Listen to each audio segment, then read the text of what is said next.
इस प्रोग्राम के प्रायोजक हैं गेल इंडिया लिमिटेड।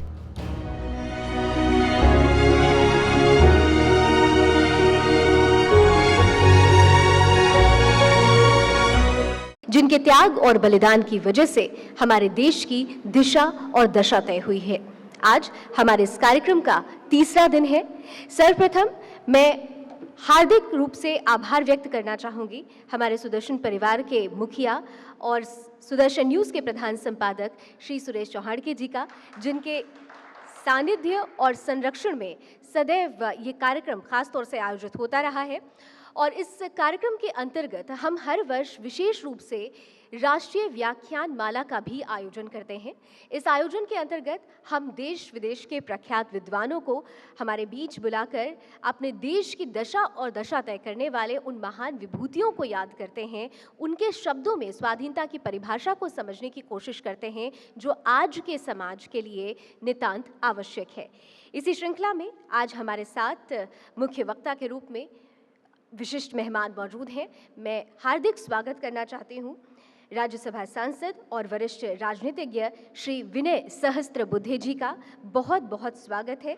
आप सामाजिक और राष्ट्रीय चिंतक होने के साथ साथ प्रखर वक्ता भी हैं। बहुत बहुत स्वागत है सर आपका। और साथ ही साथ हमारे बीच इस गणमान्य पैनल में हमारे साथ मौजूद हैं जाने माने शिक्षाविद, राजनीतिज्ञ और हमारे आयोजन समिति के अध्यक्ष श्री नंद किशोर गर्ग जी भी। उनका भी मैं अनुरोध करूंगी सर से कि उनका भी स्वागत करें। बहुत बहुत स्वागत। और जिनका आशीर्वाद, संरक्षण और सानिध्य सदैव प्राप्त होता है हमारे साथ हमारे गुरुजी श्री धीरज महाराज जी। आपका भी मैं अनुरोध करती हूँ कि सर बुके देकर उनका स्वागत करें। और बिना समय गंवाए, क्योंकि आज हम बहुत मुख्य मुद्दे के साथ आपके बीच हैं। हम कुछ ही दिनों में 70वीं वर्षगांठ मनाने वाले हैं स्वाधीनता की, लेकिन स्वाधीनता में जनतंत्र और संस्कृति का क्या महत्व है, इस बात को समझने के लिए और आप सभी को इस मुद्दे से अवगत कराने के लिए ही हमारे आज के मुख्य वक्ता हमारे बीच मौजूद हैं। हम इस कार्यक्रम का शुभारंभ करें उससे पहले मैं श्री सुरेश चौहाड़के जी से अनुरोध करूंगी कि इस कार्यक्रम की शुरुआत में वो 2 शब्द कहकर हम सभी को अभिभूत करें। भारत माता की, भारत माता की। सबको जय हिंद। आज हमारे बीच भाजपा के राष्ट्रीय उपाध्यक्ष, राज्यसभा सांसद, हमारे मार्गदर्शक भी रहे हैं। विद्यार्थी परिषद में मैं जब काम करता था तब विनय जी व्यावसायिक कार्यकर्ता के नाते हम लोगों के अभ्यास वर्ग लेते थे। तो जो कुछ आज बिंदास बोल के द्वारा मैं आप लोगों के सामने, चलते चलते के द्वारा आप लोगों के सामने जो भी मेरा वक्तव्य आता है, उसे बनाने में जिन लोगों का हाथ है उनमें विनय जी का भी प्रशिक्षण है। तो विनय जी का मैं उसका आभार व्यक्त करते हुए आज इस कार्यक्रम में स्वागत करता हूँ। हमारे साथ नंद किशोर जी है, धीरज महाराज जी है। जैसे मैं रोज़ वक्ताओं के सामने यही बताता हूँ कि पिछले 10 साल से सुदर्शन परिवार की तरफ से हम आज़ादी का, स्वतंत्रता का महोत्सव मनाते हैं। हिंदुस्तान में आज भी अगर आप देखेंगे तो विभिन्न अखबारों में, सोशल मीडिया में, टीवी चैनलों पर 15 अगस्त की छुट्टियों के लिए विज्ञापन चल रहे हैं कि इंडिपेंडेंस डे हॉलीडे के टूर पैकेजेस, इतने डिस्काउंट, ये डिस्काउंट, वो डिस्काउंट। मतलब आज़ादी के दिन को सेलिब्रेट करने के बजाय छुट्टी की लालच और छुट्टी के लिए डिस्काउंट की लालच देने वाले मार्केट में देशभक्ति को दोबारा लोगों के मन में उतारना कितना मुश्किल है, आप समझ सकते हैं। हमने जो अध्ययन किया उसके अनुसार भारतीय फिल्मों में पिछले 30 साल में ऐसे गाने नहीं बने जो गाने 15 अगस्त और 26 जनवरी को चलाए जा सकते। आज भी हम जो गाने सुनते हैं वो 30 साल पुराने ही गानों का प्रतिशत ज़्यादा है। इसका मतलब है कि पिछले कुछ समय से देशभक्ति के बारे में लोगों के मन में वो आकर्षण, वो कमिटमेंट, वो क्यों कम हो गई। मुझे लगता है कि हिंदुस्तान आज़ाद होना चाहिए, इसके लिए तो लोगों ने प्राणों की आहुति दी। देश स्वतंत्र होना चाहिए, ये तो सबके सामने लक्ष्य था, लेकिन स्वतंत्रता के बाद क्या होना चाहिए इसका ठीक से लक्ष्य न होने के कारण लोगों को लगा कि बस अब अंग्रेज चले गए, अब हमारा कर्तव्य पूर्ण हुआ। और 5 साल में एक बार वोट देने के बाद फिर लगता है कि अगले 5 साल तक हमारा कोई कर्तव्य नहीं है। हमारे घर के सामने के नाली में अगर पानी जमा हुआ है या कूड़ा पड़ा है तो वो काम भी सरकार का है। देश के प्रति हमारा कोई काम नहीं, अगर कुछ है तो अपने अधिकारों के लिए केवल चिल्लाना, आवाज़ उठाना, यहीं तक हम सीमित रखते हैं। मुझे लगता है कि इसके आगे जाना चाहिए। भले ही इस वक्त देश के लिए खून बहाने की ज़रूरत नहीं है, लेकिन इस वक्त देश के लिए पसीना बहाने की ज़रूरत है, इस पर कोई दो राय नहीं। और इसलिए लोगों को इस 15 अगस्त और 26 जनवरी के इन राष्ट्रीय पर्वों पर हम विशेष पैकेजेस टीवी चैनल से लेके आते हैं। एक इनकलाब जिंदाबाद 30 सेकंड का प्रोमो हम चलाते हैं। ऐसे अनसंग हीरोज़ को हम उसके द्वारा बताते हैं कि क्या लोगों ने इस देश के क्रांति में अपने आहुति से समर्पण दिया था। इसके साथ हमने सोचा कि मैं तो जिस क्षेत्र से आता हूँ, ग्रामीण क्षेत्र से, हमारे यहाँ व्याख्यान मालाएँ बहुत चलती थी। जैसे चातुर्मास में संत बैठते थे और 4-4 महीने कथाएं चलती थी, वैसे 1-1 महीना तक व्याख्यान माला हमारे यहाँ पर चलती थी। हम रोज जाते थे। अब ये कम हो गई है, तो हमने सोचा कि इसका आधुनिक रूप देते हैं। लोग हो सकता है कि हॉल तक नहीं पहुँचे, तो हम लोगों के घरों तक पहुँचते हैं। और इसलिए हमने 10 साल पहले से ये व्याख्यान माला शुरू की और उसका परिणाम ये है कि आज इस व्याख्यान माला की व्यूअरशिप हमारे प्राइम टाइम के 8 बजे के व्यूअरशिप के बराबर है। मतलब लोग भाषणों को नहीं सुनना चाहते, ऐसा अगर कोई कहता होगा तो सुदर्शन की टीआरपी दिखाकर हम उनको बताते हैं कि देखिए लोग सुनना चाहते हैं, लोग अच्छाई नहीं दे रहे हैं। और इसलिए अच्छे वक्ताओं को हम आपके सामने लाते हैं कि जिसमें लोगों को कोई मार्गदर्शन हो पाए। और इसी कड़ी में आज तीसरा पुष्प अर्पित करने विनय जी हमारे बीच है। मैं विनय जी का स्वागत करता हूं और अपने संबोधन के लिए उनको निमंत्रित करता हूं।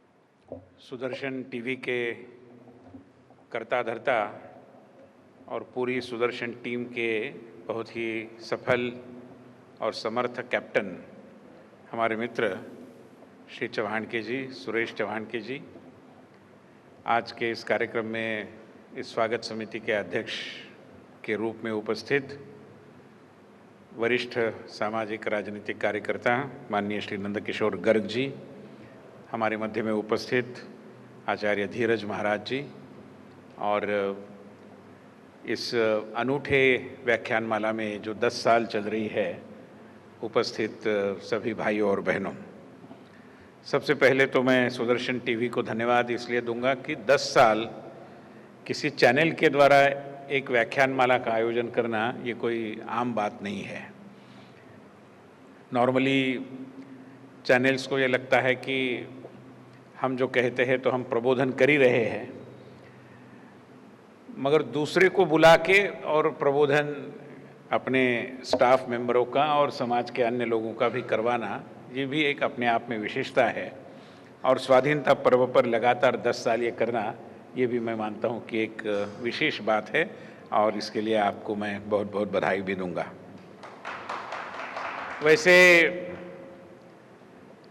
व्याख्यानमालाओं में भाषण करना बहुत आसान होता है, मगर भाषण सुनना बहुत कठिन होता है। और जो सुनने वाले लोग हैं मन ही मन में मेरे से सहमत हुए होंगे कि बिल्कुल कठिन होता है। हमने तो झेला है कई वक्ताओं को इसके पहले, और आज आपको झेलने का कष्ट हम उठा रहे हैं।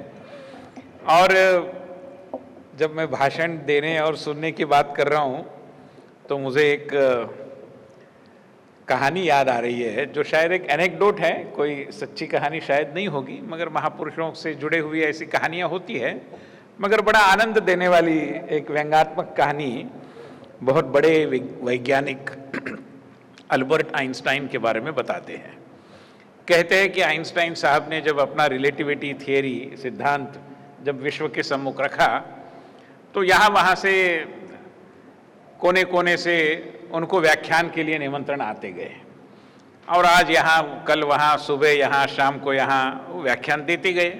अभी देना जरूरी भी था क्योंकि नया सिद्धांत था, बताना आवश्यक था, मगर स्वयं लगभग 125 व्याख्यान देने के बाद 125वें व्याख्यान में बहुत बोर हो गए और अपने ड्राइवर से मित्रतापूर्ण रिलेशन था, तो कह बैठे कि मैं बड़ा बोर हो गया हूं, अभी 125वां व्याख्यान में देने जा रहा हूं और वही लॉन्ग प्ले रिकॉर्ड लगाना, क्योंकि नया क्या बताएंगे, और वही थियरी क्या, पहले क्या था, अब क्या होगा, मेरा क्या अनुभव कैसे है, जो भी है। तो ड्राइवर ने विनम्रतापूर्वक उनको कहा कि हुजूर, अगर आपकी इजाज़त हो तो ये भाषण मैं भी दे सकता हूं, क्योंकि 125 बार मैं भी तो सुना हूं और कोई वो लाइन बाय लाइन मुझे मुखोद्गत है और वो रिकॉर्ड मैं चलाता हूं, आज आप विश्राम करिए। और वैसे भी उस जमाने में कोई फेसबुक वगैरह नहीं था, तो इनका चित्र किसी ने देखा नहीं था, तो आइंस्टाइन के रूप में ड्राइवर भी चला जाए तो कोई बहुत आपत्ति नहीं आने वाली थी। तो आइंस्टाइन ने सोचा कि चलिए एक बार चांस लेते हैं। तो कार्यक्रम में ड्राइवर महोदय का बड़ा सटीक व्याख्यान हुआ, एकदम अथ से इति तक, और बड़ी गंभीरतापूर्वक और बड़े जोश से, और आइंस्टाइन महोदय ऑडियंस में बैठे रहे। जब व्याख्यान समाप्त हुआ, तालियों की बौछार हुई, गड़गड़ाहट हुई, वो बैठ गए। तो जो आयोजक था उसने कहा कि बढ़िया सुंदर भाषण दिया आइंस्टाइन महोदय ने, now it is the time for questions and answers. तो आइंस्टाइन को लगा कि देखिए बच्चम जी अभी क्या करते हैं। तो पहला सवाल आया, तो सवाल का जवाब देने के लिए ड्राइवर खड़ा हुआ और यहाँ पर आकर उसने कहा कि this is such a simple question, इसका जवाब मैं क्यों, मेरा ड्राइवर दे सकता है, और उसने आइंस्टाइन को खड़ा किया।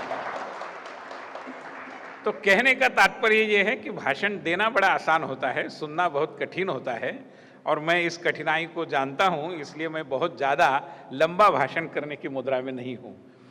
मैंने भाषण के विषय के बारे में जब सोचा, जब मुझे बताया गया, तो मुझे लगा कि ये स्वाधीनता का पर्व है। तो स्वाधीनता, और जिससे एक दृष्टि से अंतर्निहित है जनतंत्र, और फिर हमारे देश की संस्कृति, इनके बारे में कुछ एक मेरा मनोदय, मनोगत आपके साथ में बांटूं। स्वाधीनता का पर्व है और ये व्याख्यानमाला का आयोजन भी उसी निमित्त हो रहा है। और 70 साल हुए कि हमारा देश स्वाधीन हो गया। मगर क्या हम वाकई में स्वाधीन हुए थे? आज भी हुए हैं? ऐसे सवाल केवल एकेडमिक संदर्भों में नहीं, मगर व्यावहारिक बिंदुओं के साथ भी कई बार चर्चा में आते हैं।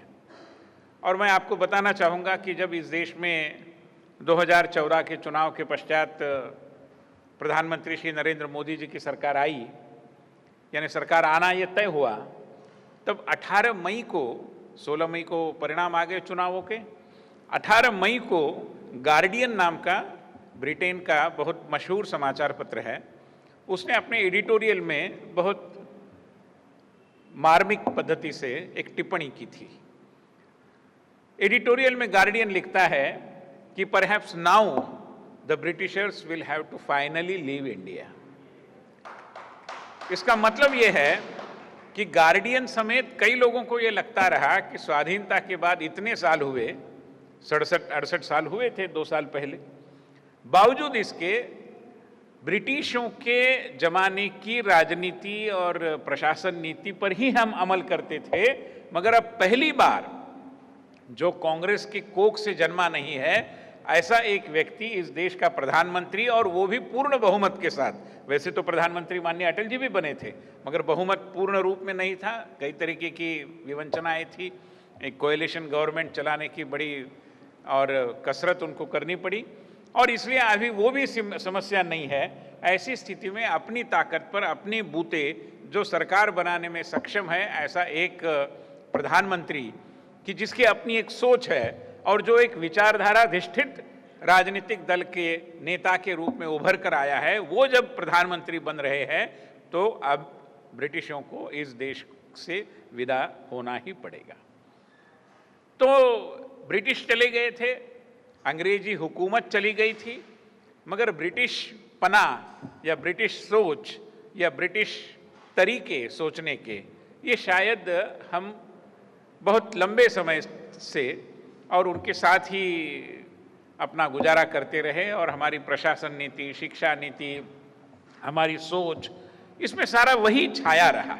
और आज जब हम 70वें साल में पीछे मुड़कर देखेंगे तो इसके अनगिनत उदाहरण मिलते हैं। और मैं किसी को दोष देने के लिए या राजनीतिक पद्धति से ये टिप्पणी नहीं कर रहा हूँ। पता नहीं मुझे, जिन्होंने सत्ता की बागडोर संभाली 47 में, उस जिन्होंने संभाली उनकी जगह दूसरे संभालते तो वो भी कुछ अलग कर सकते थे या नहीं, मैं नहीं जानता। मगर ये तथ्य है कि अंग्रेजी हुकूमत जाने के बाद भी अंग्रेजियत एक दृष्टि से इस देश से और हटी नहीं, ये बात वास्तविक है। इसके कुछ प्रमाण है और उस संदर्भों में मैं मानता हूं कि स्वाधीनता की चर्चा हमने करनी चाहिए, स्वाधीनता की और स्वतंत्रता की। ब्रिटिशों ने यहां पर राज किया, इतने समय से वो राज करते रहे। कैसे राज कर पाए वो हमारे देश में?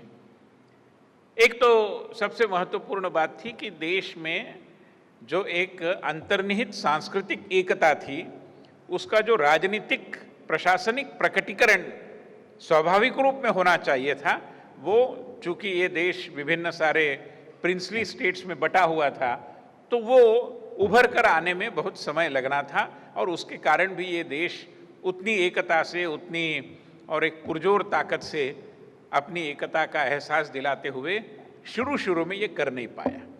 मगर जैसे स्वाधीनता आंदोलन और जनमानस को पकड़ते हुए आगे बढ़ता गया, वैसे इस देश का एकता का अंतर्निहित और समानता का एहसास भी होता गया। और जब ब्रिटिश यहाँ से चले गए तो किसी का साहस नहीं हुआ, लगभग इक्का दुक्का हैदराबाद स्टेट ऐसा छोड़ दे तो, कि जो ये कहे कि नहीं नहीं हम भारत में विलन नहीं होना चाहते। मगर वो एक प्रक्रिया थी और वो प्रक्रिया करनी पड़ी, क्योंकि ये आदत जो हमारे खून में पहले से थी, एक एकता का स्वर जो पहले से था, क्योंकि ये देश एक पॉलिटिकल स्टेट के रूप में यद्यपि स्वाधीन हुआ, राष्ट्र के रूप में तो ये और सहस्राब्दियों से था, ये कोई नया था नहीं। मगर उसका एहसास वो हो नहीं पाया था, क्योंकि ब्रिटिशों की जो नीति थी कि डिवाइड एंड रूल, वो चलती रही। और अगर हम देखें तो स्वाधीनता के पश्चात भी लगभग इसी नीति पर अधिकतर और अनुसरण किया गया और उसके लिए हमारे देश के और जनतांत्रिक ढांचे को भी उपयोग में लाया गया।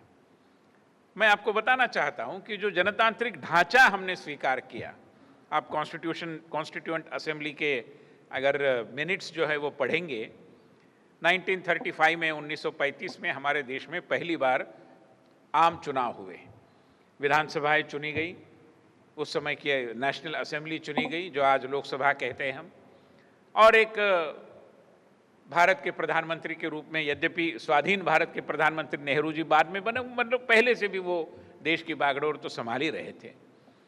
तो उस सारे विषय के लिए जो बाद में भी तय हुआ कि हमने तंत्र कौन सा अपनाना चाहिए। देखिए, लोगों को अपने नुमाइंदे, अपने प्रतिनिधि चुनने के कई सारे तंत्र आज विश्व के जनतांत्रिक व्यवस्था में उपलब्ध है। तो भारत ने एक तंत्र का स्वीकार किया जो ब्रिटिशों ने किया था, क्योंकि ब्रिटेन में वो अच्छा चला तो हमें लगा हमारे यहाँ भी अच्छा चलेगा। और फिर हमने ये तय किया कि आज राजनीति शास्त्र में जिसको फर्स्ट पास द पोस्ट ऐसा कहते हैं, वो जनतांत्रिक पद्धति हम अपनाएंगे। इसका मतलब क्या होता है? मतलब ये होता है कि मान लीजिए 100 लोगों का चुनाव क्षेत्र है, 100 मतदाता है, तो सबसे अधिक जनप्रिय वो व्यक्ति प्रतिनिधि होना चाहिए, सबसे अधिक वोट मिलते हैं वो जनप्रिय होना चाहिए।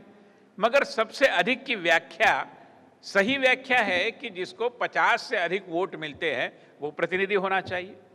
आज की तारीख में ये होता गया है कि मान लीजिए 10 कैंडिडेट है, तो उसमें से जिसको 12 वोट मिलते हैं, 13 वोट मिलते हैं, 17 वोट मिलते हैं, वो भी आपका नुमाइंदा बनकर कहता है कि इन सबों का प्रतिनिधि मैं हूं। ये हमारे इस फर्स्ट पास द पोस्ट जनतंत्र की और एक विडंबना है। मतलब जिसको 17 वोट मिलते हैं, जाहिर सी बात है कि 83 लोग उसके विरोध में हैं, बावजूद उसके वो कहता है कि मैं आपका प्रतिनिधि हूं। ये वो इसलिए कह पाता है क्योंकि वो सबसे कम अलोकप्रिय है। वो सबसे अधिक लोकप्रिय नहीं है, सबसे कम अलोकप्रिय है। यानी कंपटीशन जनप्रियता की नहीं है, अप्रियता की कंपटीशन है। और चूंकि आप सबसे सारे ही अप्रिय है, मगर आप कम अप्रिय है, इसलिए चलो आप राज करो। और इसी पद्धति से हमने म्यूनिसिपल कॉरपोरेशन में, असेंबलीज में, पार्लियामेंट में हमने प्रतिनिधि चुने। और इसके कारण ये होता गया कि कई बार लोग भी कहते कि अच्छा ये चुनकर आया, उनको बड़ा अचरज होता है कि ये कैसे चुनकर आया। अभी वो चुनकर आ सकता है क्योंकि ये सारी लड़ाई जो हो गई है वोटों को इकट्ठा करने की कम और वोटों को बांटने की ज्यादा हो गई है। अभी वोट बंटते हैं तो किसी को बहुत कंप्लेंट करने की शायद आवश्यकता नहीं, मगर वोटों के साथ समाज बंटता है। आज देखिए, सारे जो चुनाव लड़ने वाले लोग हैं वो जानते हैं कि आज चुनावी तंत्र पर हावी होते हुए कुछ लोगों ने अपने और गोरख धंधे शुरू किए हैं। कैसे? वो कहते हैं कि मैं आपको चुनाव जितवा दूंगा। कैसे? वो कहता है कि आपकी असेंबली के सारे वोटर लिस्ट को मैंने एनालाइज किया है। कैसे? वो बोलता है कि आपके इसमें वैश्य इतने हैं, ब्राह्मण इतने हैं, फलाने इतने हैं, दलित इतने हैं, उनके मुखिया कौन है वो मैंने जान लिया है। तो मतलब हम सब एक है। वो टेक्स्ट बुक में प्रतिज्ञा तो हम पढ़ते हैं और घर में आकर समाज को कैसे बांटा जाए, क्योंकि मुझे चुनाव जीतना है, इसकी तैयारी में हम लग जाते हैं। ये हमारे देश की एक जो भी जनतांत्रिक व्यवस्था हमने अपनाई उसकी एक मर्यादा है और इससे अधिक अच्छी व्यवस्था मिल सकती थी, ऐसा नहीं कि नहीं मिल सकती थी। आज भी इजराइल में है, कई अन्य देशों में है कि जिसमें ये कहा जाता है कि 50% वोट, 50% न्यूनतम वोट मिलना जरूरी है। अगर नहीं मिलते तो क्या करें? तो दोबारा चुनाव किया जाता है। हमारी जैसी पद्धति से पहला चुनाव होता है, उसमें जो नंबर 1 और नंबर 2 आते हैं उनको सेकंड बैलेट सिस्टम के आधार पर पुनः एक बार चुन लेते हैं, तो उसमें किसी एक को तो 50% वोट मिलनी है, तो फिर वो उनका सही अर्थ में प्रतिनिधि बनता है। आज स्वाधीन होने के बावजूद भी हमारी देश की सेहत, देश का स्वभाव, देश की प्रकृति, उसके लिए अनुरूप ऐसा जनतंत्र चुनने में हम विफल रहे। और अगर कॉन्स्टिट्यूएंट असेंबली के मिनट्स की बात मैं करूं तो उसमें ये तंत्र कैसे चुन लिया जाना चाहिए, इस पर जो चर्चा हुई उसका जो आलेख है मात्र 1 या 2 पन्ने का है, बहुत ज़्यादा बहस भी हुई नहीं। शायद कन्हैयालाल मुंशी और 1-2 थे जिन्होंने कहा कि ये तंत्र हमारे लिए उपयोगी नहीं है क्योंकि ये समाज को बांटता है। और जो समाज पहले से, वैसे तो कोई भी समाज एकदम से मोनोलिथिक एक संघ समाज होता नहीं, समाजों में भी और रहते हैं समूह। बावजूद इसके ब्रिटेन में ये चला, अन्य डेमोक्रेसीज में ये चला क्योंकि वहां पर ये समस्या नहीं थी। मगर भारत में प्रदेशों के आधार पर, भाषा के आधार पर, जाति के आधार पर, मजहब के आधार पर ऐसे बहुत सारी और विभिन्नताएं होने के कारण इस तरीके का तंत्र चुनना ये धोखा मोल लेने जैसा है। ऐसा एक दृष्टि से वार्निंग, चेतावनी कई लोगों ने दी थी, बहुत इक्के दुक्के ने दी थी, मगर उसके प्रति ध्यान देने की किसी की मुद्रा नहीं थी। जल्दबाजी भी थी कि चलो भाई एक बार तय कर लीजिए, और एक आसान रास्ता भी था। किसी को भी मोह होना स्वाभाविक है कि जिसकी हमें आदत है उसी के रूप में चलते हैं, तो आदत थी हमें इस तरीके के चुनावों की, इसलिए वो हो गया। चलिए हो गया, उसके आधार पर हम आगे बढ़ते गए, राजनीति तो अपनी दिशा पकड़ती गई और आज स्थिति ऐसी है कि इसके बारे में कोई परिवर्तन की बात करना भी बड़ा मुश्किल है। अटल बिहारी वाजपेयी जी प्रधानमंत्री थे, तब उन्होंने संविधान के क्रियान्वयन की समीक्षा के लिए एक आयोग बिठाया था, वेंकटचलैया आयोग। उसके रिपोर्ट में ये सारा जिक्र है। उसने ये कहा है कि अब समय आया है कि हम इस पद्धति के बारे में पुनर्विचार करें, बदलना है या नहीं बदलना सोचे।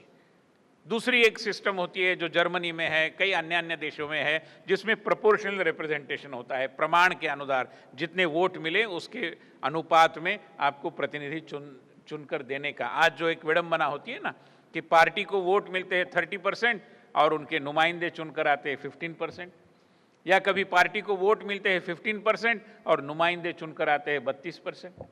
ये विडंबना भी एक दृष्टि से गलत तरीके से और जनमत का प्रकटीकरण है, उसको सही रास्ते में हम ला सकते हैं। ये उस जमाने में भी कहा गया था, मगर वो हुआ नहीं। मगर केवल मैं राजनीति की, जनतंत्र की बात नहीं कर रहा हूं, हमारी शिक्षा में भी मैं मानता हूं कि यही चलता गया।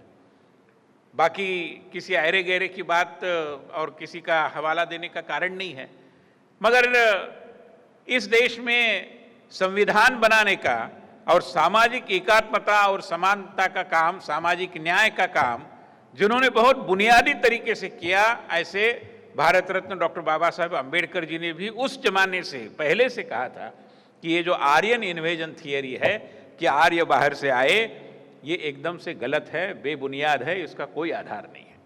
कोई बाहर से आया नहीं, सब यहीं के हैं। मगर दुर्भाग्यवश बड़े बड़े इतिहासकारों ने उनको माना नहीं, और आर्यन इन्वेजन थियरी का हमारे टेक्स्ट बुक में हमारे में से कई लोगों को, हम तो हैं मगर नई पीढ़ी के लोगों को भी स्मरण होगा कि इतिहास की किताब में एक चैप्टर होता है कि आर्य कौन थे और वो कहां से आए। कोई आया नहीं जी, सब यहीं के हैं। और ये केवल मैं नहीं कह रहा हूं, ये डॉक्टर बाबा साहब अम्बेडकर जी कह रहे हैं, कई सारे इतिहास के विद्वानों ने भी ये कहा है। और अच्छी बात है कि जब 95 में नरसिंह राव जी हमारे देश के प्रधानमंत्री थे, तब भी उन्होंने इसी बात को दोहराया था। और मैं बताना चाहता हूं, क्योंकि आज हम 11 अगस्त को बात कर रहे हैं और 2 दिन पूर्व 9 अगस्त को पूरे देश में एक आदिवासी दिवस मनाया गया। आदिवासी दिवस मनाने में कोई आपत्ति नहीं है, मगर विश्व में इस दिवस को वर्ल्ड इंडिजिनस पीपल डे कहा जाता है। इंडिजिनस का मतलब होता है मूल निवासी, और हमारे देश में भी कुछ तत्व ऐसे हैं जो मूल निवासी, ये बाद में आने वाले, ये कल आए, ये परसों आए, ये तरसों आए, इस तरीके से लोगों को विभाजित करने वाली ताकतें हमारे देश में भी है।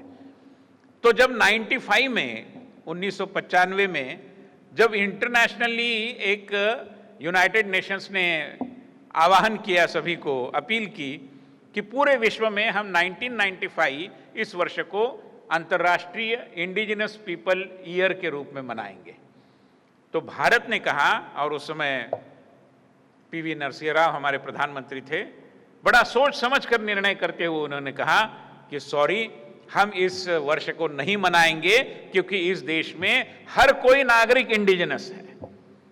यहां कोई पराया नहीं या कोई बाद में आया हुआ नहीं, कोई मूल निवासी नहीं, हम सब मूल निवासी है, हम सब एक दृष्टि से आदिवासी भी हैं। और इसलिए संविधान निर्माता होने के नाते डॉक्टर बाबा साहब अम्बेडकर जी ने शब्दों का प्रयोग भी बड़ा सोच समझ कर किया है। हमारे संविधान में जो आरक्षण की व्यवस्था है वो अनुसूचित जाति और जनजाति के लिए है, आदिवासी शब्द का प्रयोग नहीं है। कोई आदिवासी नहीं जी, हम सब आदिवासी है, हम सब मूल निवासी है। मैं इस बात की ओर आपका ध्यान आकर्षण कर रहा हूं कि समाज में इस तरीके के भेद निर्माण करने की जो चाल ब्रिटिशों ने चली, स्वाधीनता के पश्चात भी उसी चाल पर और राजनीति करने वाले तत्व हमारे देश में हावी होते गए, जिसके कारण देश में जो एक भावनिक एकता, सामाजिक समरसता, सामाजिक एकता, इसका जो वायुमंडल हम चाहते हैं, दुर्भाग्यवश आज भी उसमें हम कमी पाते हैं। आज भी बहुत सारा उस विषय में कुछ करने की आवश्यकता है, ये हम समझते हैं। प्रशासन की बात भी ऐसी है, जितने सारे कानून आप देखेंगे, उन कानूनों में हर किसी व्यक्ति ये गुनहगार है ये मानकर कानूनों को किया गया है। विश्वास का वातावरण नहीं है कि नहीं भाई उसको हमने अधिकार दिया है तो वो करेगा अभी ढंग से, ऐसा नहीं है। हर किसी के लिए कानून इस तरीके से बनाए गए कि व्यक्ति चोर है, गुनहगार है, अपप्रवृत्ति का है। ये तो पहली बार हुआ कि इस देश में नरेंद्र भाई मोदी जी ने सत्ता की बागडोर संभालने के बाद छोटी सी चीज की कि खुद को अटेस्ट करने का अधिकार दे दिया, सेल्फ अटेस्टेशन। क्योंकि जनता ने जो बहुमत दिया था उसके आधार पर एक निर्णय करते हुए प्रधानमंत्री जी ने कहा कि मेरा आप में यकीन है, आप हमसे यकीन करिए। विश्वास ये एक पारस्परिकता का सिलसिला होता है, मैं आप पर विश्वास करूं, आप मेरे में विश्वास करिए, ये होता है। और इसलिए उन्होंने कहा कि कोई प्रॉब्लम नहीं, आप साइन कर दीजिए, आप अटेस्ट कर दीजिए, आप साक्ष्यांकित कर दीजिए, मुझे भरोसा है। और यही होना चाहिए था। और इसलिए मैं मानता हूं कि ये हमारा कानून का तंत्र, हमारा राजनीति का तंत्र, हमारा जनतंत्र, हमारा शिक्षा तंत्र, जितने सारे यूनिवर्सिटीज हमारे देश में है, ब्रिटिश मॉडल के आधार पर है। विश्व में कहीं आप अमेरिका में जाइए, अन्य देशों में जाइए, वो ब्रिटिश मॉडल नहीं है। नए पद्धति से यूनिवर्सिटीज की सोच होती है। आज देखिए हमारे सारी यूनिवर्सिटीज में कई बार आकलन होता है, जून जुलाई महीने में चर्चा होती है कि विश्व स्तरीय विश्वविद्यालय कितने हैं। एक भी नहीं। क्यों नहीं? क्योंकि भारत की मूल प्रवृत्तियों के अनुसार हमने विश्वविद्यालयों का गढ़ना किया है क्या? शायद नहीं किया है। यहीं पर तक्षशिला था, यहीं पर नालंदा था। और वर्णन सुनिए उस समय का क्या कहते हैं। कहते हैं कि एक गुरु के साथ साथ 10-10, 12-12 छात्र इकट्ठा रहते थे। सांदीपनी जी का आश्रम था जिसमें कृष्ण सुदामा ने शिक्षा पाई। भगवान राम भी आश्रम में जाकर शिक्षा पाए थे। आश्रम में गए इसका कारण ये नहीं था कि उनका घर 2 बेडरूम किचन का था, बेडरूम कम था तो चलो भैया हॉस्टल में जाओ। That was not the case. आश्रम में गए क्योंकि विश्वास ये था कि टीचर और टॉट, गुरु और शिष्य, इनकी जो रिलेशनशिप है, इनके अंदर जो संबंध है, उसके आधार पर शिक्षा होती है। क्योंकि हमारा विश्वास यह है कि you have to teach by example. अपने व्यवहार के आधार पर बताओ कैसे बर्ताव करना, कैसे पेश आना, कैसे गीत गाना, कैसे उच्चार करना, कैसे साधना करना, कैसे योग करना, कैसे संगीत की आराधना करना। ये मैं कर रहा हूं, आप केवल देखो, देखने से आ जाएगा, बताने की भी जरूरत नहीं। ये हमारी शिक्षा पद्धति का मूल विचार था, मगर हमने उसको त्याग दिया और जो ब्रिटिश मॉडल था उसी को अपनाया। और आज विडंबना यह है, मैं मुंबई यूनिवर्सिटी में मैनेजमेंट काउंसिल में कई समय तक काम करता रहा। हम चर्चा करते थे कि मुंबई यूनिवर्सिटी बड़ा गर्व लेकर कहती है कि Jamnalal Bajaj institute of management studies, जो विश्वविख्यात प्रबंधन विज्ञान संस्था है, वो इस यूनिवर्सिटी के साथ संलग्न है, एफिलिएटेड है।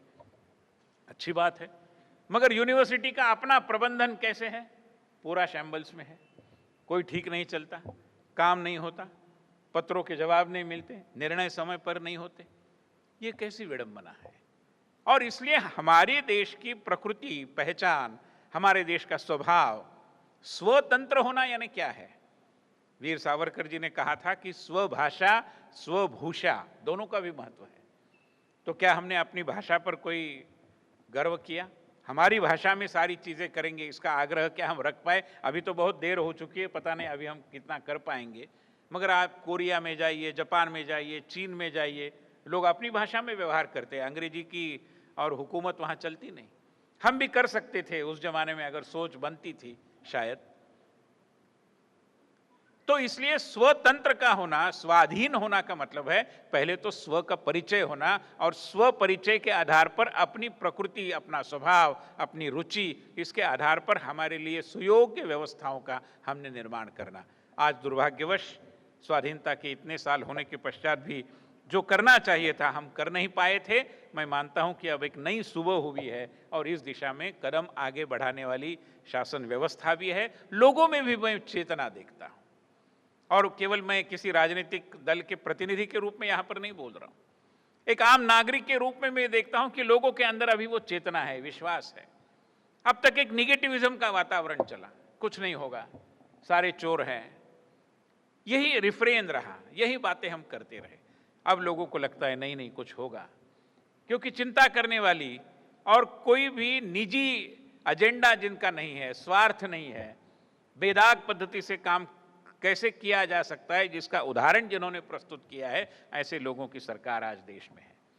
तो इसलिए स्वाभाविक रूप में एक उम्मीद का वातावरण जगा है, और मैं मानता हूं कि आने वाला कल एक दृष्टि से ये हमारे देश के लिए विकास की राजनीति का, अवसरों के जनतंत्र का, और इन दोनों के माध्यम से एक उम्मीद की क्रांति का, और ये सारा पर्व आने वाला है, और उस दिशा में हमें आगे बढ़ना है। तो उस दृष्टि से स्वाभाविक रूप में हमारी, और जब मैं संस्कृति की बात करता हूं तो उसको सीमित अर्थ में लेने की आवश्यकता नहीं है। संस्कृति हमारे कार्य संस्कृति से भी जुड़ी हुई है।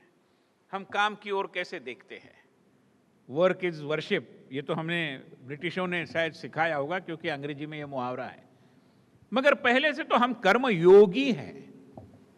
नरेंद्र भाई मोदी जब गुजरात में थे तब उन्होंने गुजरात सरकार में जो अन्य प्रयोग किए, उनमें से एक प्रयोग ऐसा किया कि सारे कर्मचारियों को सरकार के एक कर्मयोगी प्रशिक्षण अभियान के अंदर से गुजारा, और सबको कहा कि आप कर्मचारी नहीं हैं, कर्मयोगी है।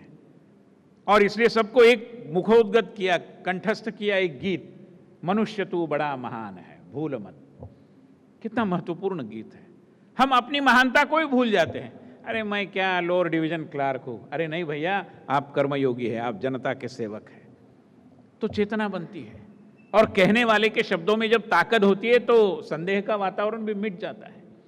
तो उस ताकत से उन्होंने कहा, उसके कारण एक नया वर्क कल्चर, एक नई कार्य संस्कृति का विकसन गुजरात में भी हो पाया, हम देखते हैं।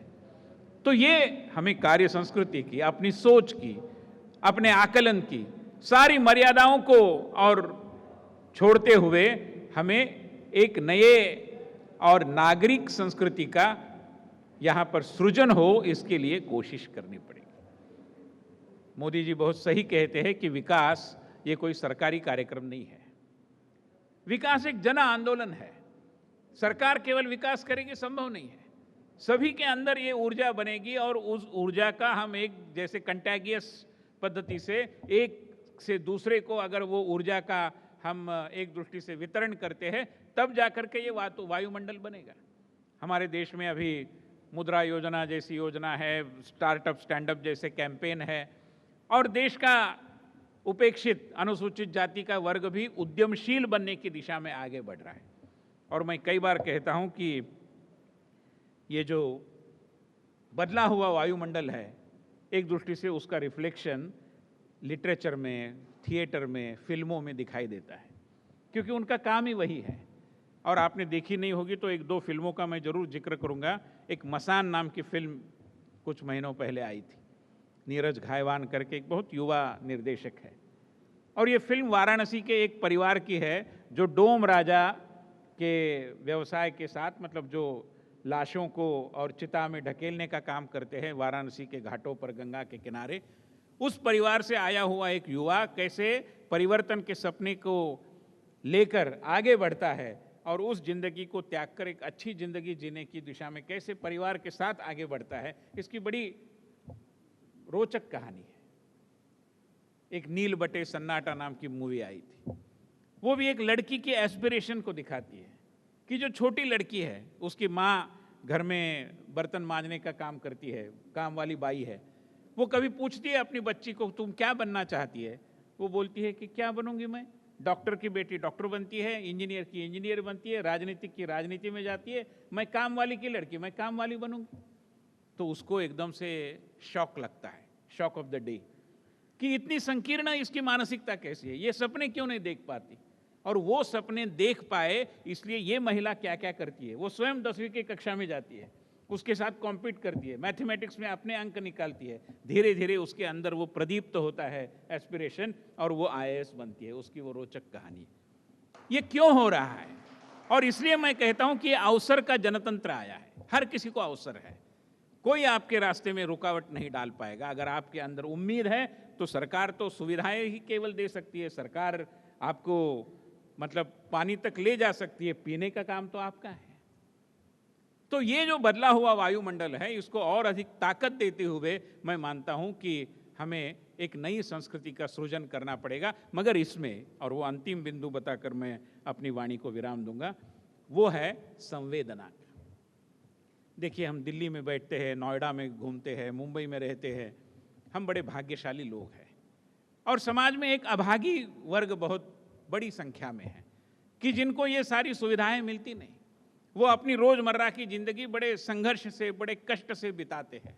उनका दुख, उनकी वेदना, उनकी स्थिति, उनका संघर्ष, इसका एहसास हमें होना चाहिए।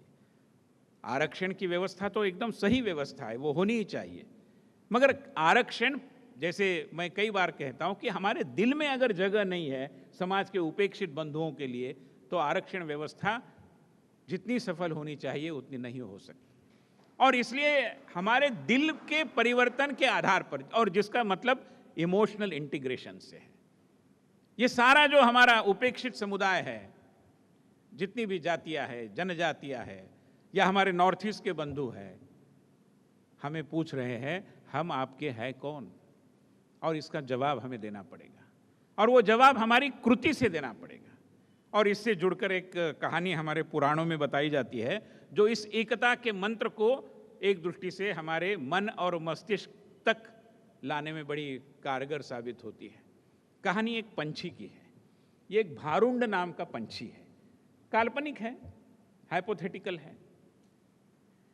उसकी विशेषता यह है कि उसका शरीर एक है मगर उसके मुख दो है, और एक मुख जन्म से अभागी है, दूसरा भाग्यशाली है। तो ये पंछी विचरता है, एक डाली से दूसरी डाली पर जाता है, तो जो भाग्यशाली मुख है उसके सम्मुख हमेशा बहुत स्वादिष्ट खाने के लिए एकदम से परिपक्व ऐसे फल आते रहते हैं, वो उसका आनंद उठाता रहता है। अभागी मुख है, उसके सम्मुख सड़े गले दुर्गंध युक्त ऐसे फल आते रहते हैं। तो खाना तो उसको वही पड़ेगा, मगर वो थोड़ा सा मुंह इधर झुका कर देखता भी रहता है। तो ये जो भाग्यशाली मुख है उसको बोलता है कि देखो भैया, इधर मत देखो, तुम्हारे सामने जो आया है वही तुम्हें खाना पड़ेगा। ये प्राक्तन है, जो भी ललाट रेखा बोलते हैं ना, वो है, मैं कुछ नहीं कर सकता, आई कांट डू एनीथिंग। आजकल ऐसा करते हैं ना युवा लोग, तो वो बोलते हैं आई कांट डू एनीथिंग। तो ठीक है भाई, दिन चले जाते हैं और एक दिन ऐसा आता है कि बड़ी भूख लगी है और ये विषय ये जो अभागी मुख है उसके सम्मुख एक विषैली फल आता है। तो ये जो भाग्यशाली मुख है बुद्धिमान भी है, वो कहता है कि अरे मूर्ख, तुझे कोई अकल वकल है? ये जो खाएगा तू तो हम दोनों का अंत होगा, क्योंकि पेट तो हमारा एक ही है, शरीर एक है। तो अब इसकी बारी है, वो बोलता है आई कांट हेल्प इट। जब मैं आपके और अच्छे फलों में से थोड़ा सा एक उसका भाग मांग रहा था, हिस्सा मांग रहा था, आपने कहा आई कांट हेल्प इट। अभी भूख मुझे लगी है, चाहे विषैली फल हो, मैं क्या कर सकता। मैं मानता हूं कि इसको अधिक विशद करने की जरूरत नहीं है। हम इस सामाजिक और राष्ट्रीय एकता को और अधिक बलशाली करने का संकल्प करते हुए स्वाधीनता के इस पर्व को मनाएंगे, तो इससे बेहतर इस पर्व को मनाने का तरीका नहीं होगा। बहुत बहुत धन्यवाद। बहुत बहुत धन्यवाद सर।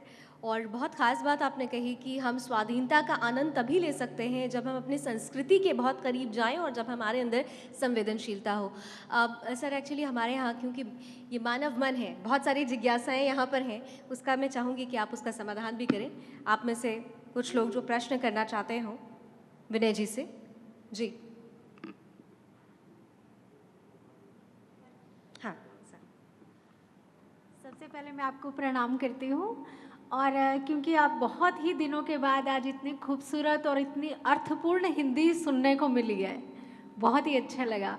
मेरा आपसे एक छोटा सा निवेदन है, यदि आपको याद हो तो आपने जो मनुष्य तू महान है गीत का जिक्र किया था, तो कृपया आप 2-4 लाइनें बता दीजिएगा। अच्छा,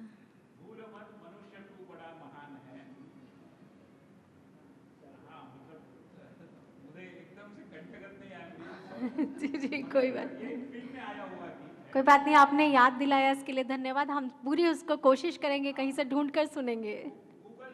जी जी ज़रूर, बहुत बहुत धन्यवाद। और कोई प्रश्न करना चाह रहे हैं सर? जब तक यहाँ पे सर। मेरा नाम अमरदत्त शर्मा है, भाजपा से। मान्यवर, आपने कहा कि रिजर्वेशन होना चाहिए। मेरी राय है कि रिजर्वेशन किसी भी परिवार को एक बार देने के बाद पुनः औरों को दिया जाना चाहिए, ताकि जो नीचे के परिवार हैं, अति दलित हैं, उन्हें मौका मिले। धन्यवाद।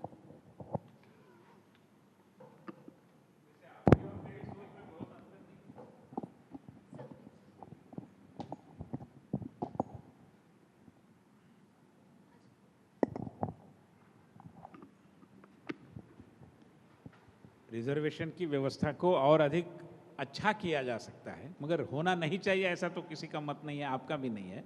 तो ठीक है, सुधारों के लिए तो हमेशा गुंजाइश रहती है, और अच्छा करे और न्याय संगत करे, ये किया जा सकता है। हाँ सर। मुझे आदेश हुआ है भाई रामदास जी का। विनय जी ने आज बहुत ही सार्थक शब्दों में बहुत अच्छे ढंग से जिस तरीके से देश एक नए मार्ग की ओर बढ़ रहा है, और एक पत्रिका में भी जो जिस तरीके से एक समाचार पत्र में भी आया कि पहली बार एक देश में जो अंग्रेजी प्रभाव से मुक्त है ऐसी सरकार बनी है, निश्चित रूप से हम सब आज ये अनुभव कर रहे हैं कि हमारी चिंता करने वाला प्रधानमंत्री देश में मौजूद है और देश एक बदलाव की ओर, आज़ादी के जो वास्तविक मायने हैं उसकी ओर बढ़ रहा है। लेकिन कहीं ना कहीं हमारे लोकतंत्र की कुछ ऐसी कमजोरी है कि कुछ लोग इसी का लाभ उठाकर एक जेएनयू जैसी घटना कर बैठते हैं, जहां कहीं ना कहीं दिल को दुख होता है और देश के कम से कम 125 करोड़ देशवासियों में अधिकांश को दुख हुआ होगा। मैं समझता हूं इसका भी कोई हल ऐसा खोजना चाहिए कि इस देश में राष्ट्रवादी विचारधारा ही देश के लिए कहीं आवश्यक है। हर व्यक्ति, दल कोई सी भी राजनीति में वो दल किसी को भी समर्थन दे, लेकिन देश के लिए हम सब एक हों। और ये जो आज मसला संसद के अधीन भी है कि कश्मीर वाला मुद्दा, इसमें भी आज जो उस समय हमारे लोगों ने कहा था, आज वो सामने आ रहा है कि 370 अगर वहाँ नहीं होती तो आज निश्चित रूप से समस्या नहीं होती। इस ओर भी बढ़ना चाहिए। हम जीएसटी पर एक मत हो सकते हैं, तो 370 पर क्यों नहीं? मैं बताता हूँ। नहीं, बिल्कुल सही है। देखिए कि जिस एकता की, राष्ट्रवाद की, देशभक्ति की बात हम करते हैं ना, कई बार, हमेशा नहीं और सब लोग भी नहीं, मगर कई बार देशभक्ति के अंतर्निहित समाज भक्ति है, इसको हम भूल बैठते हैं। और इसलिए भूखे पेट से भारत माता की जय का नारा नहीं दिया जाता। ऐसा कुछ लोग कहेंगे तो बहुत गुस्सा नहीं होना चाहिए, बात सही है। पहले पेट भरना चाहिए, पहले हाथ को काम मिलना चाहिए, पहले क्षेम कुशल की चिंता होनी चाहिए। तो संवेदना और देशभक्ति ये साथ साथ जरूर जा सकता है। देशभक्ति और राष्ट्रवाद को कोई चुनौती दे पाए, मुझे नहीं लगता देश में अभी ऐसे कोई तत्वों में इतनी हिम्मत है। मगर हाँ, तत्व तो है। आज देश में राजनीतिक दलों में भी ऐसे दल है जो मानते हैं कि भारत एक देश है ही नहीं, India is a कॉन्ग्लोमरेशन of nationalities, ऐसा कहने वाले राजनीतिक दल हैं। उनको लगता है कि आसाम एक राष्ट्र है, छत्तीसगढ़ एक राष्ट्र है, ऐसा कहने वाले लोग हैं। उनकी विचारधारा विजयी नहीं हो पाई, ये बात अलग है, मगर है। इसलिए इस देश को जब लोग कहते हैं कि भारत तेरे टुकड़े होंगे, तो वो केवल नारा नहीं है, वो सोच है। और इस सोच के प्रति हमें सजग रहना पड़ेगा, मगर हम तभी वो कर पाएंगे जब हमारी संवेदना का स्वर बुलंद होगा। एक सवाल। मान्य जी, मैं आपको प्रणाम करता हूं। मैं मोदी भक्त भी हूं और साथ में एक गौ भक्त भी हूं। मेरा एक ही प्रश्न है कि मोदी जी ने थोड़ा सा जल्दीबाजी नहीं कर दिया? 5-10% की जगह उन्होंने जो 70-80% जो बोल दिया, उससे बहुत ही ज़्यादा गहरा दुख हुआ है। मुझे लगता है कि समाज का हमारा अपना आकलन होता है और स्वाभाविक रूप में सरकार में बैठने वाले और वो भी सर्वोच्च स्थान पर बैठने वाले व्यक्ति का भी अपना एक आकलन होता है। और इस बात को तो हमें मानना चाहिए कि प्रधानमंत्री का आकलन जानकारी के आधार पर, जो सूचनाएं उनके पास स्वाभाविक रूप में आती उसके आधार पर होता है। तो मैं मानता हूं कि ये परसेंटेज के आंकड़ों में जाने की ज़रूरत नहीं है। विषय इतना ही है कि अच्छे काम को बिगाड़ने वाले, अच्छे काम का और एक दृष्टि से उसको कवर लेते हुए, उसका बहाना बनाते हुए गलत काम करने वाले लोग हर किसी समाज में हर किसी समय रहे हैं। केवल गोरक्षा का विषय नहीं है, हर किसी आंदोलन में ऐसे तत्व आते गए हैं। उसके प्रति सजग रहे, ये अगर देश के सर्वोच्च नेता ने कहा है, मुझे लगता है उसमें कोई गलत नहीं है। अध्यक्ष जी को प्रणाम। अध्यक्ष जी, अभी आपने भाषण में कहा कि हमारी चुनाव पद्धति बदली नहीं जा सकती, लेकिन देश में जो जनसंख्या रेशो है वो एकदम से उसका अनुपात चेंज होता जा रहा है। एक दूसरा संप्रदाय जानवरों की तरह बच्चे बढ़ाता जा रहा है और एक संप्रदाय बिल्कुल चुप बैठा है। तो हमें लगता है अगले आने वाले 10 सालों में जनसंख्या रेशो बिल्कुल चेंज हो जाएगा, क्योंकि हमारा देश लोकतांत्रिक है और डेमोक्रेसी उधर पहुंच जाएगी, दूसरी तरफ होगी। तो जनता की आवाज़ ये है ज़मीन पे से कि एक जनसंख्या नियंत्रण कानून बनना चाहिए, वरना डेमोक्रेसी यदि दूसरी तरफ पहुंच गई तो फिर कुछ नहीं हो पाएगा। आप इसकी एक बार समीक्षा करें। मुझे लगता है कि देश में, जैसे मैंने कहा कि संवेदना, देशभक्ति, राष्ट्रवाद, ये ताकतें जितनी प्रबल होती जाएगी, वैसे इस तरीके के जनसंख्या के जो डेमोग्राफिक कॉम्पोजिशन है उसके स्वरूप में परिवर्तन की संभावना को हम कम कर पाएंगे या उसका प्रभाव कम कर पाएंगे। मुझे लगता है कि पूरी उम्मीद है मुझे कि इस देश में इन्हीं ताकतों को और अधिक बल मिलने वाला है, इसमें मेरे मन में कोई संदेह नहीं। नमस्कार। नमस्कार। इतना महत्वपूर्ण बौद्धिक चिंतन के बाद हमारे मन में बहुत से सवाल हैं, लेकिन सवाल एक ही करूंगा मैं। डॉक्टर लोहिया कहते थे राजनीति अल्पकालिक संस्कृति है और संस्कृति दीर्घकालिक राजनीति है। मेरा प्रश्न यह है कि आज राजनीति की संस्कृति लोकतंत्र की संस्कृति से मेल क्यों नहीं खाती, और राजनीतिक दलों में, हर राजनीतिक दलों में विसम्मति की जगह कम क्यों होती जा रही है? किनकी जगह कम होती जा रही है? विसम्मति। विसम्मति, अच्छा, हाँ, हाँ, जी। ठीक है, ठीक ठीक। अच्छा सवाल है, मगर सवाल जितना स्पष्ट रूप में और कम शब्दों में कहा है, जवाब इतने कम शब्दों में मैं नहीं दे पाऊंगा, थोड़ा विस्तार से मुझे कहना पड़ेगा। देखिए, हमारे देश में जो भी हो रहा है, मेरा अपना एक छात्र के रूप में जब मैं इन विषयों की ओर देखता हूं, तो आकलन यही बना है कि ये सारी जो सिस्टम्स हमने स्वीकार की उसका नतीजा है। अगर उसी समय थोड़ा और अधिक अच्छे सिस्टम्स के बारे में एक तलाश करते हुए या कोई नया करने की उम्मीद जगाते हुए कुछ किया जा सकता था तो अच्छा होता था। जैसे अभी दो बातें केवल मैं अगर सीमित रखूं मेरे जवाब को, हुआ क्या है कि हमारा जनतंत्र चुनाव तंत्र में रूपांतरित हुआ है, और इसलिए प्रधानमंत्री जी ने उस दिन बहुत अच्छे ढंग से कहा, अच्छी पद्धति से कहा कि जनतंत्र यानी केवल वोट देना नहीं है, जनतंत्र उससे कई गुना महत्वपूर्ण भी है और उसके बहुत सारे डायमेंशंस भी है जिसको हम आकलन में नहीं ले पाते। कई बार लोगों को लगता है कि चलो भाई मैंने वोट दिया ना, अभी विकास का और मेरी सुरक्षा का और खुशहाली का मैंने काम आपको आउटसोर्स किया है, आप करो, मैं हाथ पर हाथ धरे बैठा रहूँगा। ऐसा तो नहीं होगा। मगर ये क्यों हुआ?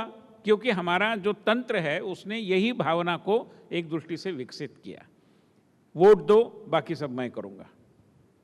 वो तो नेताजी सुभाष चंद्र बोस के मुख में शोभा देता था कि तुम मुझे खून दो मैं तुम्हें आज़ादी दूंगा, मगर वोट की राजनीति आई तो लोगों ने कहा तुम मुझे वोट दो बाकी मेरे ऊपर छोड़ दो। ऐसा नहीं होता। हर किसी समाज के अंदर भी वो प्रवृत्ति को जगाना पड़ता है, मगर ये हुआ नहीं। और इसलिए वोटों को तंत्र के रूप में, वोटों की राजनीति के तंत्र के रूप में हमने विकसित किया। इसलिए उसका जो मंत्र है जनतंत्र का, जिसको पंडित दीनदयाल उपाध्याय जी ने जनमत परिष्कार की भाषा, लोहिया जी भी उसी विचार के थे, मगर वो परिष्कार करना वगैरह तो कुछ नहीं, बांटो और वोटों को खरीदो। हमारे यहाँ नासिक में एक चुनाव में एक व्यक्ति ने प्रेशर कुकर बांटे और कहा कि ढक्कन मैं बाद में दूंगा जब मैं चुनकर आऊंगा। तो प्रतिभाशाली लोग हैं जी राजनीति में, तो ऐसा हो गया। तो मतलब खरीदो। और करप्शन की बात हम करते हैं, बड़ा गहन प्रश्न है, आसान नहीं है, मगर मैं आपको कम से कम 4 उदाहरण दे सकता हूँ। मैं महाराष्ट्र से आता हूँ तो उदाहरण वहीं के हैं, मगर शोलापुर का उदाहरण है मेरे पास पुणे का उदाहरण है। म्यूनिसिपल कॉरपोरेशन के चुनावों में कम से कम 8-10 ऐसे उदाहरण मुझे ध्यान में आए कि हाउसिंग सोसाइटीज़ में, जिसमें इंजीनियर रहते हैं, वकील रहते हैं, प्रोफेसर रहते हैं, उन्होंने इनफॉर्मली, फॉर्मली तो नहीं कर सकते ऑफिशियली, अनऑफिशियली रेजोल्यूशन किया कि हमारे हाउसिंग सोसाइटी की कंपाउंड वॉल जो बना के देगा उसको हम एक मुश्त में 72 वोट्स दे देंगे। काहे का जनतंत्र? और बेचने वाले कोई झुग्गी बस्ती में रहने वाले लोग नहीं है, पढ़े लिखे लोग हैं जो जनतंत्र पर भाषण देते हैं, ऐसे प्राध्यापक भी है शायद। मगर ये स्थिति आ गई और उनको लगता है कि क्यों ना करे, बहती गंगा में आप तो बाद में करप्शन करने ही वाले हैं तो मैं भी थोड़ा कर लूं, what is wrong in it, ये भावना बन गई। तो इसलिए जनतांत्रिक व्यवस्था का जो मूल मंत्र है जन सहभागिता का, और जन सहभागिता के लिए जन संस्कार, उसके लिए लोकमत परिष्कार, इसको हम भूल बैठे और वोट बटोरने की एक प्रक्रिया में जनतंत्र को हमने रूपांतरित कर दिया। तो इससे हम अगर बच पाते थे तो शायद जो आपने कहा कि ऐसा क्यों हुआ है, तो उसका एक संदर्भ उसमें है, ये संस्कृति कल्चर की जो बात आपने करी। आपका दूसरा प्रश्न, हाँ, उसमें भी क्या है कि राजनीतिक दलों का जो कल्चर पनपा ना हमारे देश में, आपको पता होगा कि हमारे देश में 1600 पॉलिटिकल पार्टीज हैं, 1600। और ये मैं नहीं कहता, इलेक्शन कमीशन की वेबसाइट देखिए, you will get to know. उसमें से कुछ दल ऐसे हैं जो रिकग्नाइज्ड है, कुछ दल ऐसे हैं जो केवल रजिस्टर्ड है। और शायद ये जो शॉप एंड एस्टेब्लिशमेंट एक्ट आया है ना, उसके अंदर दुकान खोलना भी कठिन होगा, इतना राजनीतिक दल स्थापन करना आसान है। अब चुनाव आयोग के कार्यालय में, और चुनाव आयोग तो हर प्रदेश में भी है, आप जाओ, एक 8 पद्धति के कागज दे दो, दस्तखत करो, बाहर निकलो, प्रिंटिंग प्रेस में जाओ, लेटरहेड छापो, विजिटिंग कार्ड छापो, कहो कि मैं XYZ राजनीतिक दल का प्रदेश अध्यक्ष हूं, तो आपको क्या मिलता है? You get A nuisance value. दुर्भाग्यवश। और इसलिए राजनीतिक दलों को स्थापन करना, यही कई लोगों ने धंधा बना दिया, इसके कारण इतने राजनीतिक दल बने। खैर, बाकी राजनीतिक दलों को छोड़ो, जो 50 राजनीतिक दल आज देश में कुछ मायना रखते हैं, जिनके नुमाइंदे कहीं विधानसभा में या लोकसभा में है, उनकी क्या स्थिति है? उनमें से 40 राजनीतिक दल केवल एक घराने के साथ संबंधित, किसी न किसी। और आप दक्षिण से भारत का मानचित्र सामने लाओ, हर प्रदेश में आपको ये घराने पर आधारित दल उपस्थित दिखेंगे। तो कैसे राजनीतिक कल्चर को हम विकसित कर पाएंगे? विचारधारा ही नहीं, क्राइसिस ऑफ पर्पस है। कार्यकर्ताओं को कहना कि आप काम करो, ये तो आसान है। काहे के लिए काम करें? किसी के पोते को और कोई पद पर बिठाने के लिए? वही एजेंडा, बाकी कुछ नहीं। ऐसा हुआ 40 राजनीतिक दलों की मैं भाषा कर रहा हूं। बचे हुए 10 राजनीतिक दलों में, जिसका पूरे देश में प्रभाव है और जो घराने के आधार पर नहीं, विचारधारा पर काम करता है, ऐसा एकमात्र भारतीय जनता पार्टी है। और किसी राजनीतिक संकीर्णता के भाव से मैं नहीं कह रहा हूं, I am telling you the I am making a statement of facts. Communist दल भी है, अच्छे दल है, वो भी राजनीतिक विचारधारा जो भी हो, मगर विचार के आधार पर काम करते हैं, मगर पूरे देश भर फैल नहीं पाए। और भी इक्का दुक्का दल है, जैसे आसाम गण परिषद है, जहां घराना नहीं है, मगर बहुत कम मात्रा में है। तो ये स्थिति आ गई। तो इसके लिए फिर विसम्मति की जगह है कहां? आप कहेंगे कि मेरा मतभेद, अरे मतभेद छोड़ो, वहां तो आपको चयन करने का नेता को ये भी स्वाधीनता नहीं है। मतभेद काहे की बात, भाषा मतभेद तब होगा जब मत होगा। वहां तो कहा गया है कि मत वगैरह कुछ नहीं, बस ये घराना। और आप क्या बता नहीं पाएंगे कि दक्षिण के द्रविड़ मुनेत्र कलगम में आने वाले 20 साल के बाद कौन अध्यक्ष होगा? आप बता पाएंगे? आप बता पाएंगे कि बीजू जनता दल में आने वाले 10 साल के बाद कौन अध्यक्ष होगा? या फिर छोड़िए, देवेगौड़ा जी की पार्टी में कौन अध्यक्ष होगा? जो आज नन्हा है, शायद पालने में है, वही होगा। दूसरा कौन हो सकता है जी? तो ऐसे दलों में विसम्मति के लिए कोई स्कोप ही नहीं है। नमस्कार। सभी सम्मानित साथी जो इधर बैठे हुए हैं उनको भी नमस्कार। मैं human right activist Shabnam Khan. आपका, क्योंकि मैं पूरी बात नहीं सुन पाई, मैं देर से आई थी, पर मैं चव्हाणके जी को बहुत शुक्रिया अदा करना चाहूँगी, जिन्होंने देश के लिए जो ज़रूरी मुद्दे थे, हमेशा मैं उठाते देखती हूँ उनको और हमेशा मैं काम करते देखती हूँ। चव्हाणके जी, मैं आपको हमेशा सैल्यूट करती हूँ इस बात के लिए। और चव्हाणके जी के ही मुझे सही राह दिखाने पर मैंने भारतीय जनता पार्टी ज्वाइन करी। उन्होंने मुझे बताया, मैं भी कभी बीइंग ए मुस्लिम कभी कभी नाराज़ हो जाती थी मोदी जी की कई चीज़ों से, पर जब मैंने मुसलमान से ऊपर उठकर सोचा, जब मैंने देश के ऊपर सोचा, तो मैंने सोचा कि नहीं, एक व्यक्ति जो देश के लिए दिन रात लगा हुआ है, कम से कम उसका साथ देने तो हमें खड़ा होना ही होगा।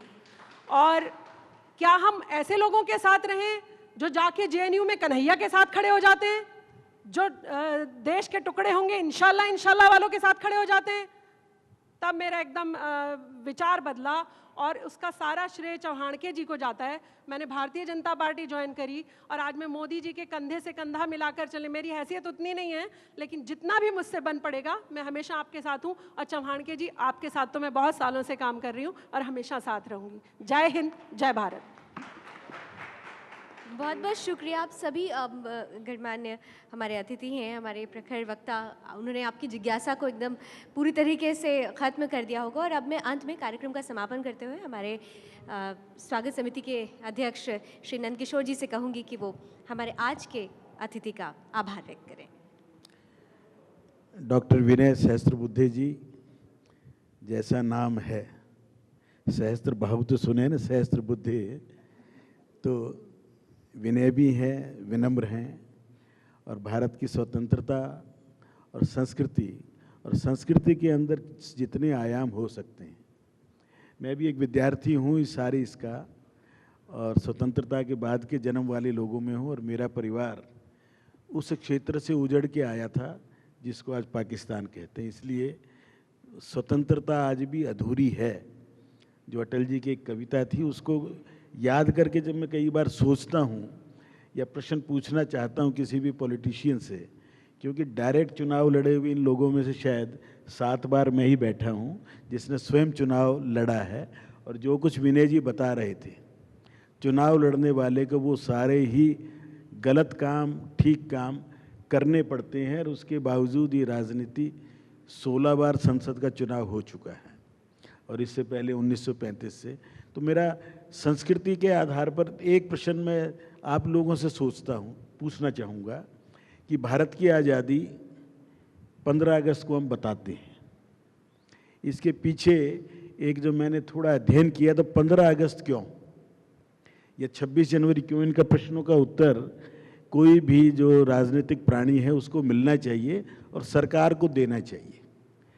14 अगस्त को पाकिस्तान दिवस है, पाकिस्तान बना, तो भारत समझता हूँ कि 2 टुकड़े हुए, तो 14 अगस्त को ही भारत भी आज़ाद हो गया, यदि उसको आज़ादी कहें तो, कि पाकिस्तान 14 को हुआ। तो 15 की, और वो भी रात्रि के 12 बजे क्यों? इसमें संस्कृति का पुट है जो मैं बताना चाहूँगा, शायद कुछ के लिए ये पहली बार सुनेंगे, कि सूर्य नारायण व्यास बहुत बड़े विद्वान थे, ज्योतिषी थे, मेरे सामने भी आचार्य जी बैठे हैं। उन्होंने नेहरू जी को बहुत समझाया। नेहरू जी तो बहुत प्रोग्रेसिव थे, वो ज्योतिष को नहीं मानते थे, वो तो पूरे काले अंग्रेज थे, उन्होंने नहीं माना। उन्होंने कहा 14 तारीख को आज़ाद होंगे तो देश हमेशा अनिश्चितता में रहेगा, अनस्टेबल रहेगा, कभी भी स्थिर नहीं हो पाएगा, मेरी बात मान लो। तो उनकी बात मनवाने के लिए कन्हैयालाल मानिकलाल मुंशी जैसे सरदार पटेल के लोगों ने कहा कि पंडित जी स्वतंत्रता सेनानी रहे हैं, नेताजी सुभाष चंद्र बोस को अपने घर में रखा है और बहुत बड़े क्रांतिकारी रहे हैं, इनकी बात मान लो। तो ये तय हुआ कि 14 तारीख बीत जाए और 12:01 आ जाए, तो 15 अगस्त इसलिए तय हुआ, इसका और कोई औचित्य नहीं था। इसी ढंग से मैं 26 जनवरी का भी आपको बताना चाहूँगा, और आपको अपने मन में प्रश्न पूछने चाहिए। 26 जनवरी क्यों तय हुआ? 28 नवंबर को संविधान समर्पण हो गया अपने देश में, मोदी जी ने उसको संविधान दिवस के रूप में मनाया भी। तो 26 जनवरी क्यों? और उस प्रश्न का उत्तर कोई भी कांग्रेसी या कांग्रेसी टाइप के जो पॉलिटिशियन नहीं देते। 26 जनवरी इसलिए कि रावी के किनारे पर पहली बार पूर्ण स्वतंत्रता का उद्घोष नेहरू जी ने लाहौर के कांग्रेस अधिवेशन में किया, केवल एकमात्र का। पर कहाँ है वो रावी का किनारा, कहाँ है वो लाहौर, जिसके कारण से आपने 26 जनवरी तय की थी। ना वो रावी का किनारा भारत का हिस्सा है आज, ना वो लाहौर भारत का हिस्सा है। अक्टूबर 1947 तक लाहौर का निश्चित नहीं हुआ था कि वो भारत में जाएगा या पाकिस्तान में जाएगा। तो कैसी स्वतंत्रता हमें मिली है। बाकी तो विनय जी ने सारा विस्तार से बताया कि पार्टिसिपेटरी डेमोक्रेसी जब तक नहीं होगी, जब तक सहभागिता लोगों की नहीं होगी, वो विकास के अंदर भी होनी चाहिए, जनतंत्र को चलाने के लिए भी होनी चाहिए। और उस ओर 2 साल 2.25 साल में कुछ परिवर्तन शुरू हुआ, कुछ उसकी तरफ थोड़ा मुड़ना शुरू हुआ है। परंतु इतने बड़े देश में इतनी ज़्यादा भाषाओं का अंतर, सोच का अंतर, 50 पॉलिटिकल पार्टियों के बीच में से इस नाव को निकाल कर आगे बढ़ रहा है, देश आगे बढ़े। ये भारत पर्व है, 9 अगस्त से 15 अगस्त तक चलेगा, पर हमारे देश में भारतीयता बढ़े, भारतीय संस्कृति के प्रति विश्वास बढ़े, इसके लिए जितने राष्ट्रवादी लोग हैं उनको शायद और अधिक संयम और धैर्य से काम लेना होगा और मेहनत करनी होगी। तो मैं समझता हूँ सुदर्शन परिवार ने जो ये बीड़ा उठाया है ये अपनी अधिक मात्रा में सफल होगा और हम कामयाब हों, इस विश्वास के साथ हम काम करते रहें। देश को नेतृत्व सही मिला है, परंतु अकेला व्यक्ति 5 साल के बाद फिर चुनाव, और इस देश में तो हर साल में 2 चुनाव हैं एवरेज। तो ऐसे देश में जहाँ चुनाव और चुनाव ही हों, जहाँ विकृतियाँ ही आनी हों, उसमें से रास्ता निकालना बहुत कठिन कार्य है। हम सब मिलकर काम करें और नेतृत्व के ऊपर विश्वास करके चलें, तो मैं समझता हूँ कि भारत अपना वो स्थान जिसका वो हकदार है उसको पाने में सफल होगा। पुनः सुरेश जी का और अपने मित्र विनय सहस्त्रबुद्धे का और महाराज श्री धीरज जी का और आप सबका बहुत बहुत धन्यवाद। जय हिंद। बहुत बहुत धन्यवाद। और इसी के साथ हार्दिक आभार और धन्यवाद श्री विनय सहस्त्रबुद्धे जी का, उनके अमूल्य शब्दों से हमें अभिभूत करने के लिए। आज के इस कार्यक्रम में बस इतना ही। हर रोज़ की तरह कल हम फिर आपके समक्ष उपस्थित होंगे ठीक 6 बजे राष्ट्रीय व्याख्यान माला में एक और विशिष्ट और प्रखर वक्ता के साथ। तब तक के लिए जय हिंद। इस प्रोग्राम के प्रायोजक हैं गेल इंडिया लिमिटेड।